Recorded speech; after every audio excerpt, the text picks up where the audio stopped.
چہرے پر نقاب لیے ایک مسلمان عورت فرانس کے ایک سپر مارکیٹ میں خریداری کر رہی تھی۔ ٹرالی میں مطلوبہ سامان ڈالنے کے بعد وہ کیش کاؤنٹر کی طرف ادائیگی کے لیے بڑھی۔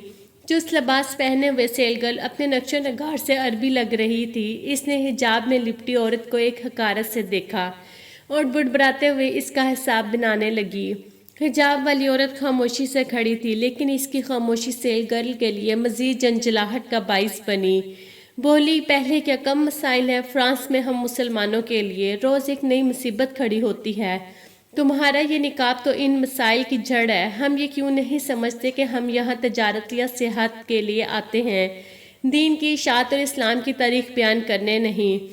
اگر تم اتنی ہی دیندار ہو تو واپس جاؤ اپنے وطن اور جیسے چاہو رہو وہاں جا کر۔ ہماری جان چھوڑو، ہمارے لیے مشکلات نہ پیدا کرو۔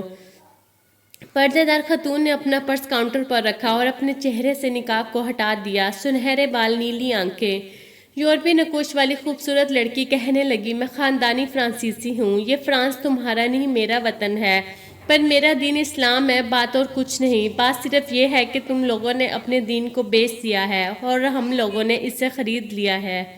دوستو، ویڈیو اچھی لگی ہو تو پلیز میرے چینل کو سبسکرائب کر کے ویڈیو کو لائک کر دیں۔